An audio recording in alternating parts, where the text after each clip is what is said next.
Hello, ladies and gentlemen. Morning, God. I've been out all day. Been out all day since 10 um, a.m. I've been making my normal rounds, getting things done. Welcome to the Morning Gardeners talk show, part of my activity on the internet. Um, I was in the stores today, and I saw plants that they stuck up. And hello, how you doing? How you doing, Walker? The Creek Walker. Okay. Um, thank you for stopping by.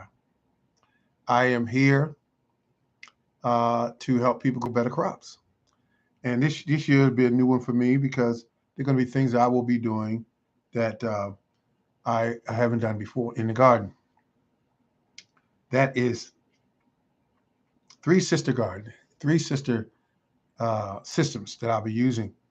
And I want to try to look for as much information as I can to see what can all be three sisters because I keep hearing beans, squash, and corn, um, and pumpkins, which again is in the excuse me, the squash family.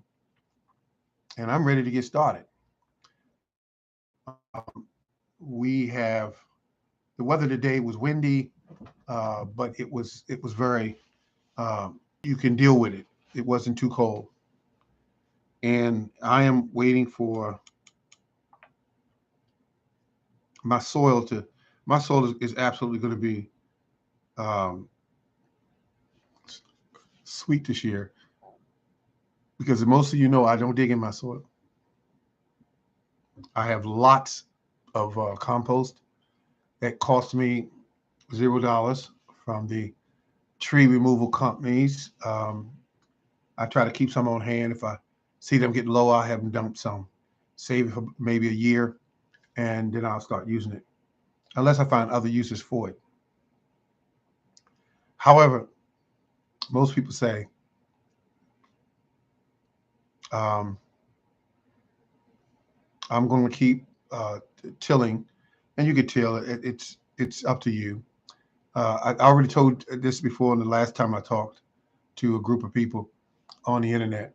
Is that I see people constantly digging in their yards, digging in their yards, digging in their yards. I look at that and I say, wow.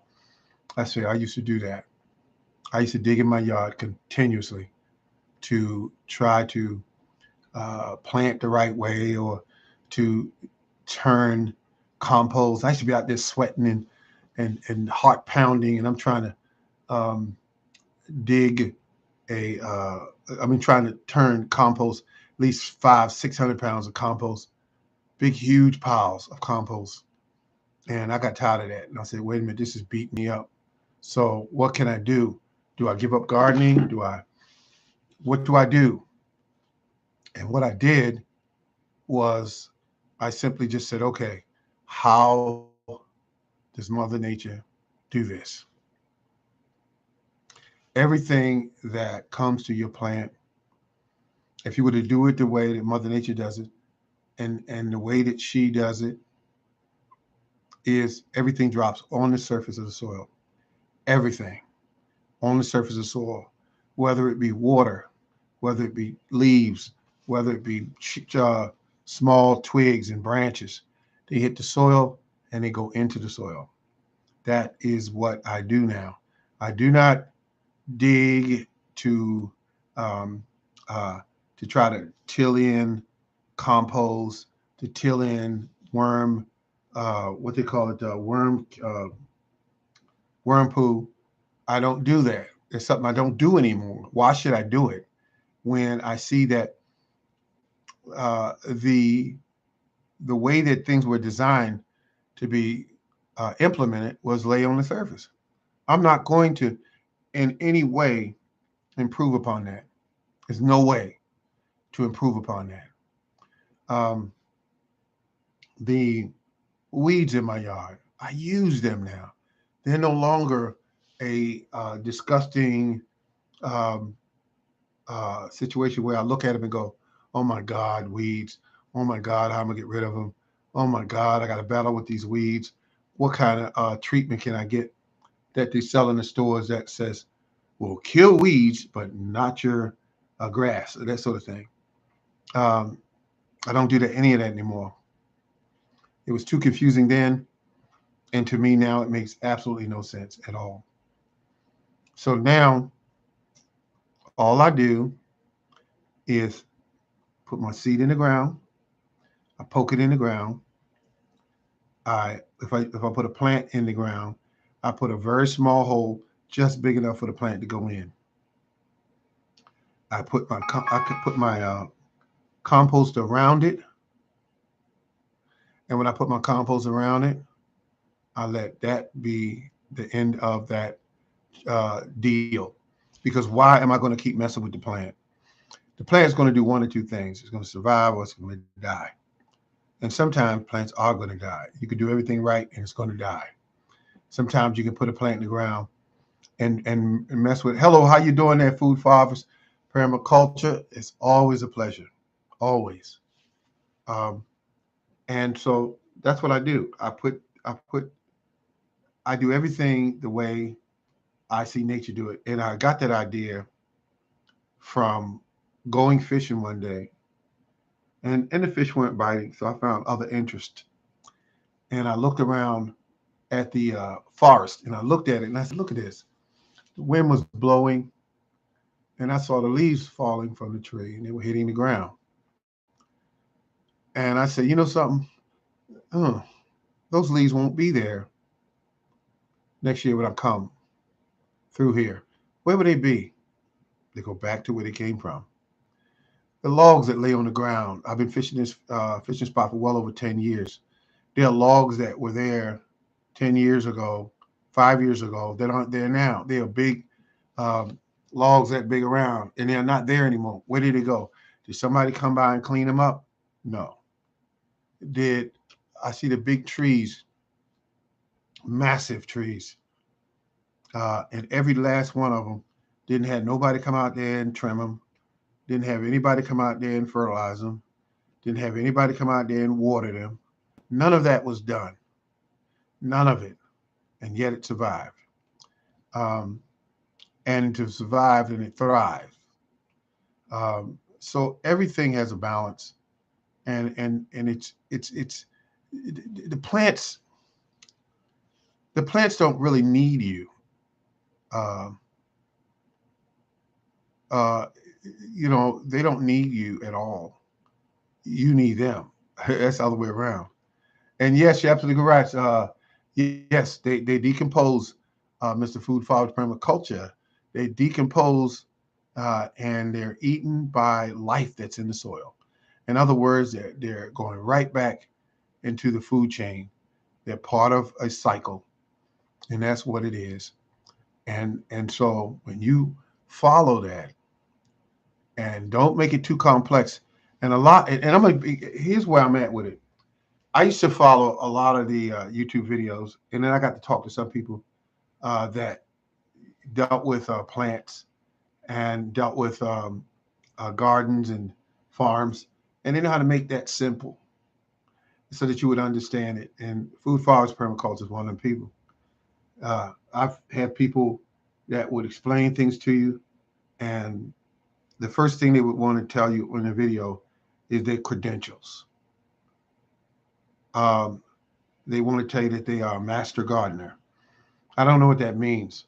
I know that when I've seen people that don't have the documentation behind what they're doing, some of them are your best gardeners because they've been doing it so many years.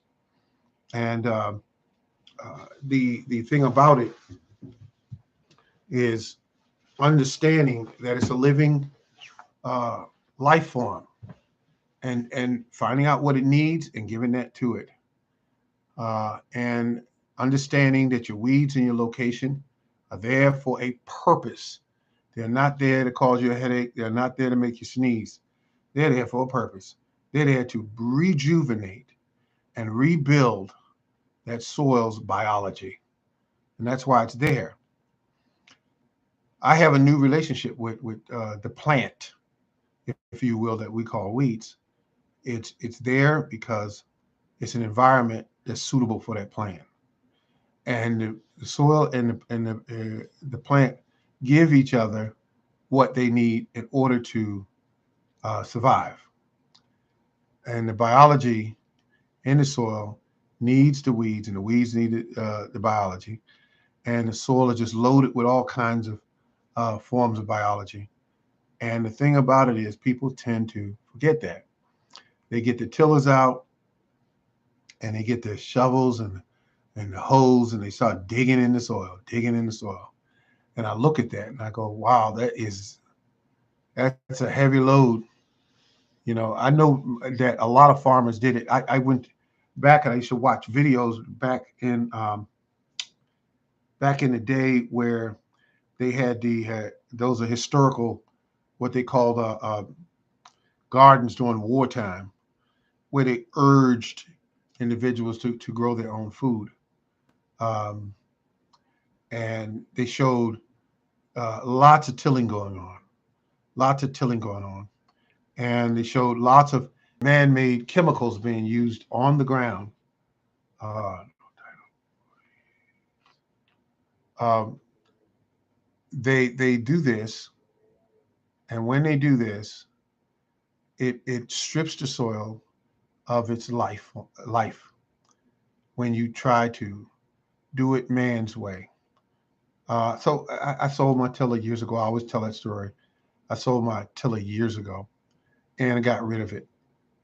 And glad I did, because when it came to digging in the soil, the only digging I wanted to do was just enough to put that seedling into the ground. And then I used compost, and then I used rainwater. Oh, it was a big step when I went to rainwater. Rainwater was a game changer. It does not kill the biology in the soil. The municipal uh,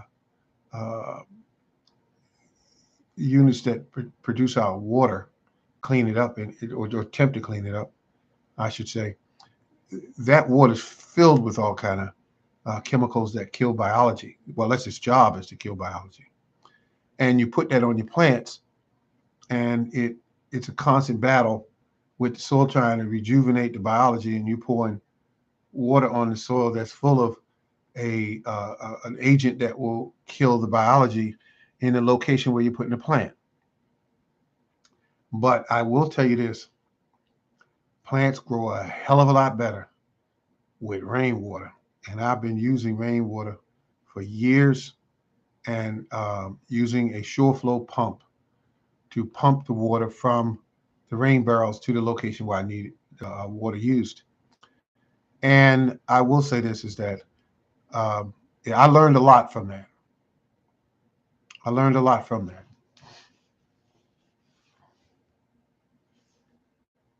Nothing like it. And there's another water I would use. I was in that particular location. Is water from a stream. I would use that, depending on how clean it is. I would use that as well, because you can get better results. Um, and people is it the plants have already been altered by man. The ones that we're putting in the ground to grow out corn and to grow out broccoli, all of these tomatoes, all of this stuff has been altered, um, so that you get bigger, sweeter uh, plants that they're putting things in plants that bugs won't even eat. And I'm very leery if you got any kind of plant that a bug won't touch. I'm very leery of that. And there's some countries that will not uh, take produce from the U.S. And the U.S. is not the only one. I've seen some videos where they were growing their vegetables, because they're a very poor country, and they were growing their vegetables with sewage, garbage, if you will. They were growing their vegetables with it, and the government allowed it because of the financial situation a lot of the farmers are in. They can't afford fertilizers, so they use these chemicals.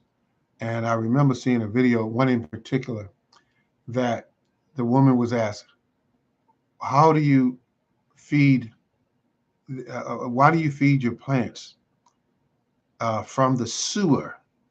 They use a pump to pump it across the fields onto the crops. And how would that affect people's health? And her answer was, I eat the vegetables and it doesn't affect me. And that's what she said. And I looked at that and said, wow, that will definitely get your attention. That will get your attention. Here's a woman that's saying her best understanding of it is that it didn't make her sick. And she's eating the same vegetables, that this black, mucky sewage was being pumped on her whole crop from looked like a 5.5 horsepower engine. And it was a hose hooked up to it, and she was pumping it across the fields to feed her crops, to have them. And I'm going to tell you something. What I saw with my eyes was that she had some beautiful looking crops that she was growing with this garbage, this sewage, if you will. Um, I don't feel good about eating anything like that. So that's just my take.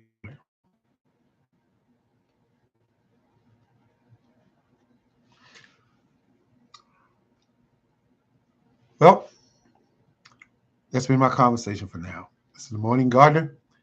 Thank you all for joining me.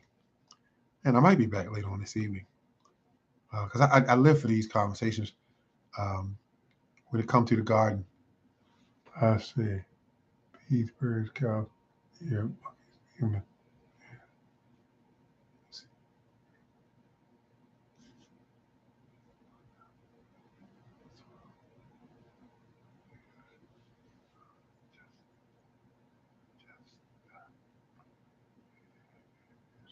Yeah. Well, now, you know something? I'm with you on that. I'm with you on that. I'm 100% with you on that. The only thing I had an issue with is that you don't know what's in the sewer. Now, I don't have a problem with feces from an animal. And you know what I'm saying. You know, I'm just saying. I just didn't know in their sewage system what all is in there. Um, but yeah, you make a very valid point. Very valid point. All right, ladies and gentlemen, this is yours truly, the Morning Garden, and you do get a chance. Check out my other two videos that's showing you what I shopped for in the stores, and it might give you some ideas. Um, okay. Human crab is in the sewers. Okay, I'll keep that in mind. Thank you. Um, the thing about it is, I was saying earlier, I did some shopping around, and I want all of you to kind of look at some of the things I saw there. And I wish I'd have went back towards the back and looked at some of the other smaller items that could have been more so in people's price range. But I went out there and I shopped around, and they had something. I want you to look this up. Food Forest Permaculture. I want you to look this up for me if you can locate it. They had a tree that I've never seen before. It was $69.99 or something to that effect. It was called a porch peach tree, a porch peach tree at Home Depot. What are they saying? Thank you very much, ladies and gentlemen. This has been yours truly, the Morning Gardener. Thank you very much, Food Forest Permaculture.